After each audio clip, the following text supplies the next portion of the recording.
Assalamualaikum dan salam sejahtera. Dalam video kali ini, kami daripada Kumpulan 4 akan membentangkan salah satu daripada model kepimpinan instruksional oleh Hellinger dan Murphy. Namun sebelum itu, mari sama-sama kita berkenalan dengan mereka. Profesor Dr. Philip Hellinger, lulusan ijazah Dr. Falsafah dari University of Stanford, Amerika Syarikat. Jawatan terkini beliau adalah sebagai Chair Professor of Leadership di Universiti Mahidol, Thailand. Beliau telah menghasilkan 12 buku serta lebih 52 book chapters dan 200 jurnal. Profesor Dr. Joseph Murphy, lulusan ijazah Dr. Falsafah dari Ohio State University, Amerika Syarikat. Jawatan terkini beliau adalah sebagai pengerusi pendidikan Frank W. Melbourne dan Timbalan Dekan Fakulti Pendidikan di Vanderbilt University, Amerika Syarikat. Beliau telah menghasilkan 25 buah buku dan lebih 71 book chapters dan 230 jurnal.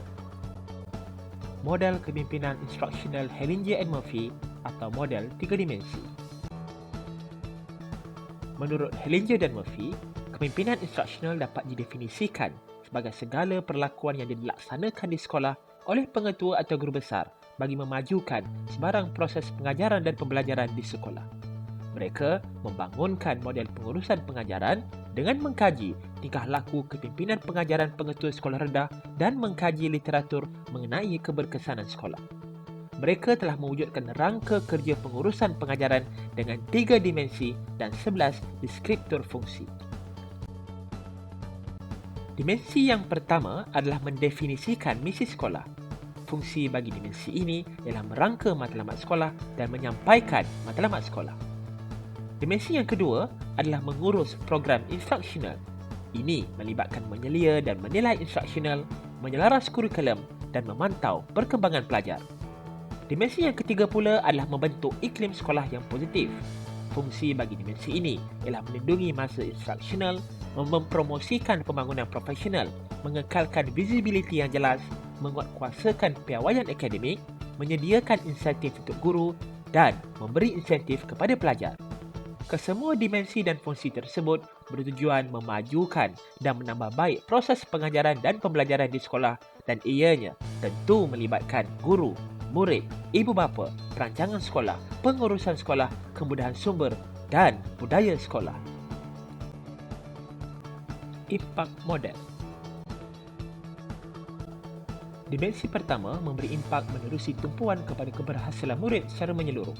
Selain itu, dimensi ini menggalakkan komunikasi berkesan antara pemimpin dengan guru, murid, ibu bapa dan masyarakat berkenaan misi dan visi sekolah. Ciri penilaian yang jelas melalui perancangan visi juga dapat ditetapkan sebagai hala tuju kejayaan sekolah. Menerusi dimensi kedua, impak yang jelas dapat dilihat apabila model ini digunakan dalam penilaian guru bersepadu untuk tujuan penambahbaikan. Pengajaran dan pentaksiran yang selari juga disokong dengan interaksi berkesan terutamanya berkaitan kurikulum dan isu pengajaran. Accountability juga dapat ditingkatkan apabila pemantauan dilakukan dengan berkesan. Seterusnya, menerusi dimensi ketiga, impak dapat dilihat melalui pengurusan masa yang optimum, peningkatan kemahiran profesionalisme terutama kepada guru dan peningkatan standard pembelajaran murid. Selain itu, penggunaan insentif kepada guru dan murid dilihat sebagai motivasi utama selaku penghargaan yang boleh diberikan oleh pemimpin sekolah. Contoh kajian lepas dan instrumen. Berikut merupakan 2 kajian lepas yang menggunakan model kepimpinan instruksional ini. Pertama, hubungan antara kepimpinan instruksional guru besar dengan komitmen guru di sekolah dua bandar. Kedua, tahap kepimpinan instruksional dan reka bentuk instruksional pengetua di sekolah-sekolah menengah daerah Pendang, Kedah. Dapatan dan rumusan kajian menunjukkan, pertama, terdapatnya hubung kait antara pengetua guru besar PGB dan komitmen guru. Kedua, komitmen guru adalah tinggi di bawah pentadbiran PGB yang mengamalkan kepimpinan instruksional. Ketiga, PGB perlu bersedia mengikut peredaran masa. Dan keempat, dapatan ini sekaligus menyangkal dakwaan Follen bahawa pengetua sebagai pemimpin instruksional adalah dongeng dan mengesahkan model kepimpinan instruksional oleh Hellinger dan Murphy. Seterusnya di paparan adalah merupakan antara contoh instrumen dalam kajian yang telah digunakan bagi setiap dimensi di bawah model ini.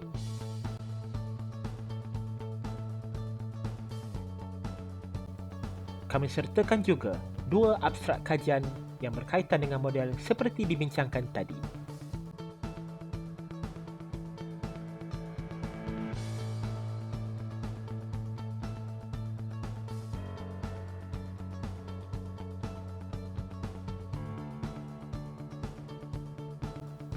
Kritikan terhadap model.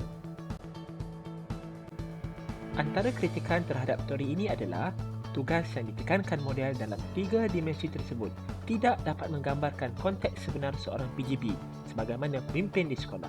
Ini kerana PGB bukan sahaja berperanan sebagai pemimpin pengajaran, malah dibebani dengan tugas-tugas lain. Selain itu, hasil dapatan kajian juga perlu bergantung kepada latar belakang sampel yang diambil seperti saiz sekolah, saiz komuniti, status ekonomi dan sebagainya.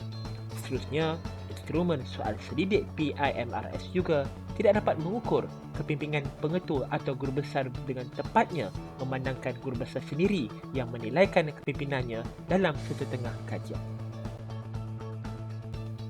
Walau bagaimanapun, kelebihan model ini menjadikan pelaksanaan lebih terancang dan sistematik apabila matlamat yang jelas telah ditetapkan. Pelaksana juga jelas dengan bidang tugas masing-masing dan ini dapat memastikan segala perancangan berjalan dengan lancar. Sekian, itu sahaja daripada kami. Terima kasih.